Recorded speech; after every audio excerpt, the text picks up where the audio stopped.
Hello, and welcome back to another episode of General Conference Conversations, the podcast where we have conversations about General Conference. I'm your host, Kaylin, and today we are talking about President Eyring's talk, All Will Be Well Because of Temple Covenants. And as always, I encourage you to read, watch, or listen to this talk before listening to me talk about it, so you can get your own insights and promptings and everything like that. We are already at the end of the Saturday morning session, so exciting, and I'll jump right in with a quick summary. So he speaks obviously about temples and the power of temple covenants, and he shares a story about a time he and his wife found peace and comfort during a hard time because of their covenants, and then of course throughout the rest of their lives. And he shares quite a few things from past prophets and also from President Nelson, promised blessings about temple attendance. And this talk was kind of hard for me to read, so I kind of wrapped my head around it. It felt kind of black and white, and left a bit of nuance out, and kind of like the realities of life. And I've noticed that the general authorities talk in this way a lot, right? We're talking about the ideal. We're talking about like, well, ideally this would happen, or ideally in a perfect world, right? In a perfect world, I would be thinking about Christ all the time, right? He would never leave my mind, and I would be great all the time. I would be always just doing exactly what I'm supposed to be doing, and I would not make any mistakes. But we're not living in a perfect world, and that's literally the whole point. I do like a lot of what he says, obviously. Like, it's a good talk, but the first thing kind of grinded my gears was his story about him and his wife that I mentioned. So he talks about he was the president of BYU, Idaho, which I believe was Rick's college back then. I think he said he was. Anyway, and so they were living in Idaho, and they left their sons with a babysitter to go to the temple. It's like a 30-minute drive.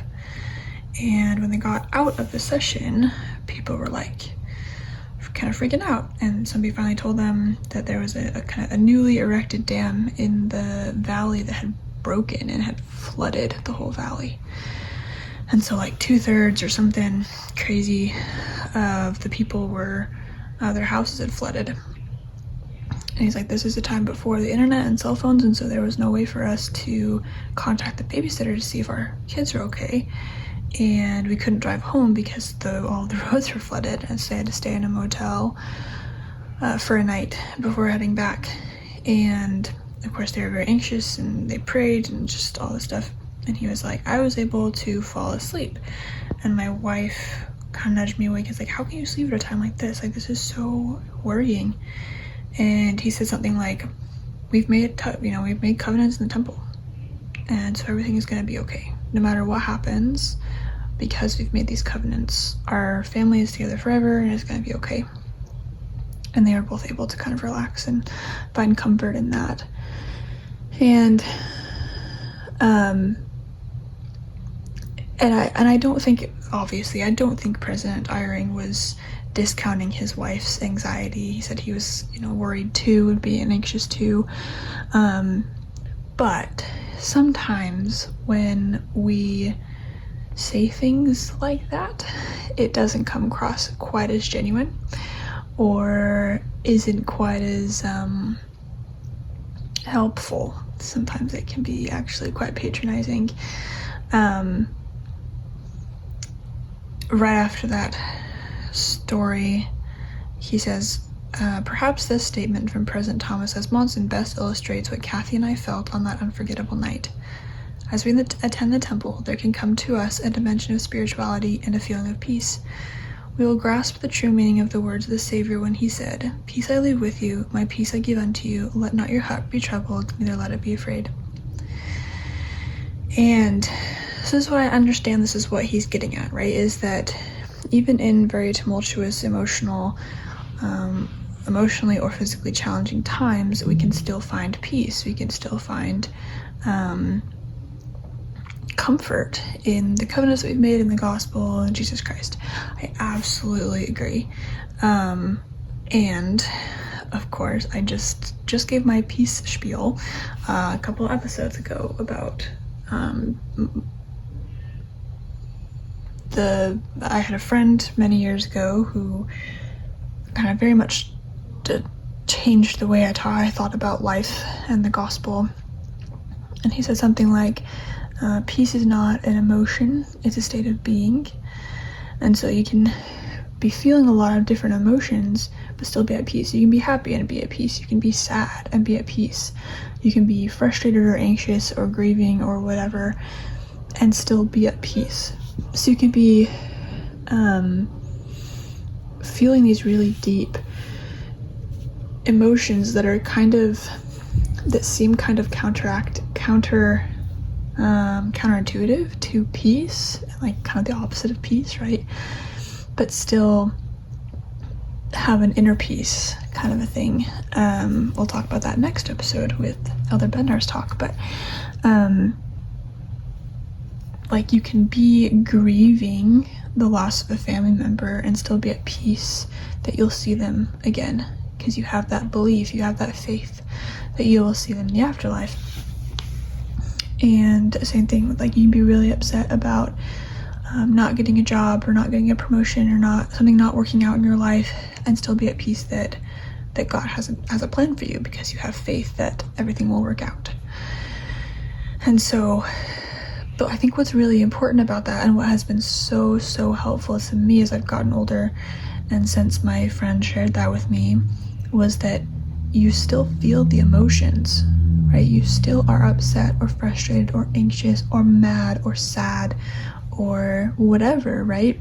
You're still feeling those emotions, because humans do that. Humans feel emotions, and feeling them and expressing them and processing them is extremely healthy, and it's mentally healthy and physically healthy, right? Like if you let things build up, or you're just worried all the time, like you can get actual physical health problems because of that. And so in expressing them in healthy ways, right? Like don't express your anger by going out and punching somebody. Like, no, not saying be violent, but maybe you yell, right? You go into the woods and you scream, or you write an angry letter and never send it, right? Like you're still expressing those emotions, and you're still working through them and processing them and trying to figure out what they mean and why you're feeling the way that you're feeling. And so, like I said, I don't think President Eyring was trying to discount his wife's anxiety. It kind of felt like that the first time I read it. It felt kind of flippant, of like, well, we've made a covenant, it'll be fine. But it can come across that way. And I've talked about this before, right? Of like, sometimes we have the best intentions of saying, well, but you believe in the plan of salvation, right? Why are you sad? Well, because my mom just died, or my sister just died, or my child just died, right? You're still going to be sad. You're still going to grieve. There's still going to be sorrow, even though you have that inner peace of, I know that I'm going to see them again, or I believe that I'm going to see them again, but that doesn't make it hurt any less right now. And also the other thing about this was like, what kind of bugged me was the emphasis on covenants, and not like our covenant relationship with Jesus Christ, right? We had this whole conversation, was it last episode or the episode before, about sometimes we emphasize the temple, or we emphasize covenants, and not why we go to the temple or why we make covenants, right? The purpose of covenants is to have a relationship with Jesus Christ, to have a relationship with God. And so it felt kind of like he was leaving that bit out of like, no, it's not because you made covenants and now you're good. Like, you still have to work for it, right? You still have to keep your covenants. You still have to work on your relationship with your wife, with your kids, with God. They have that assurance and they have that peace because of the relationship with and faith in Jesus Christ that the covenants give them. Right, so I just want to make that distinction specifically right there. It's not that they're worshiping their covenants. It's not that they're that's the only thing that's, good in their life or whatever, right? Like, that's not the highest plane of existence is, great, I'm sealed, I'm done, I don't have to worry about anything else. We have to continually keep those covenants, and it's because they bring us closer to Christ and because we have that faith in him. So my question kind of for this section and this quote is, how has expressing emotions to family or friends or a spouse helped you feel more at peace? Or even just to yourself, right? This doesn't have to be to somebody else. To family, to friends, to a spouse, to a complete stranger in your brain, right? Like, how has expressing emotions in a healthy way helped you feel more at peace? And then kind of going off of what I was just talking about with covenants, being able to, having to work for it. There is another quote a little bit later. He's talking about sealings, and he says, "It is through the sealing covenants in the temple that we can receive the assurance of loving family connections that will continue after death and last for eternity. Honoring marriage and family covenants made in temples of God will provide protection from the evil of selfishness and pride." And again, this one was just like, okay, like, it just kind of rubbed me the wrong way, and it kind of felt like that ideal again, right? Of like, and kind of this black and white of like, well, if you are sealed in the temple, you will be fine, right? You will have these family connections. You will have protection from evil and selfishness and pride. Right, you will. And maybe he's saying it more as, I guess, a promised blessing rather than like an ultimatum. But it's not a guarantee, right? My parents are separated, married in the temple for 20 years, and then have been separated for a few years now. I knew many people on my mission, a lot of fellow missionaries whose parents were divorced. And I don't know, like, it still takes work, and we know that, like, that's illogical, right?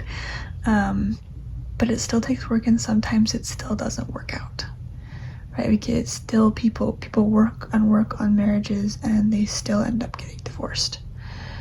And so temple marriage is not a guarantee. I think sometimes we think about it that way. But people rush into things, or people change throughout their lives. People make decisions and choices that impact others. And so it's not a guarantee. It's a lot better odds, I guess, right? But like, it's not just the sealing covenant. It's not just the sealing ordinance that does that. It's the love in a relationship, it's the communication, it's the working on your relationship with your spouse and making sure that you're communicating, just like all this stuff, right? It's all the things that make your relationship work. It's not just because you've been sealed in the temple. And kind of on that note, and as I've said throughout here, is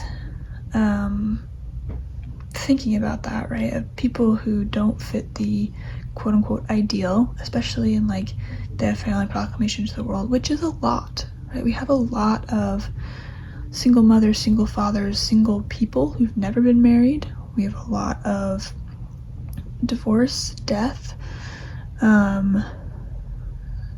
disability, right? Like, there's a lot of things that almost nobody fits into the family proclamation to the world, right? And so how can you be sympathetic to those who don't fit that ideal mold? And whether that's in conversations you're having with people, right, that you're a little more careful in the way that you talk to people about things, about gospel principles, just in conversations or in lessons that you're giving or in comments that you're giving in class.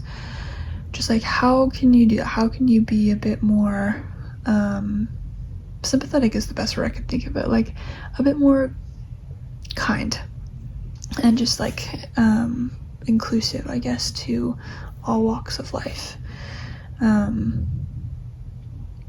That's something that I've been really grateful for people in the past who've made the effort, who teachers or whatever, who've made the effort to say, and remember, not everybody is in this situation, right? Or not everybody, yada yada. And it feels really nice to be like, oh yeah, because otherwise I'm like, well, my family isn't that way. You know, my parents are separated and on their way to divorce, and like, it's not gonna be perfect. I don't have the perfect ideal family in, you know, my home life. And so, well, where does that leave me, right? And so to have it at least acknowledged, and also like to acknowledge the complexity of it is really great. So that's all I've got for you guys today. Thank you so much for listening and or watching. Please leave your thoughts in the comments or head over to my Instagram or Facebook, or you can shoot me an email or a message. I'd really, really love to hear your thoughts about this talk. If you had any weird thoughts about it, or if you disagree with everything I said, please let me know, and I'll talk to you next time.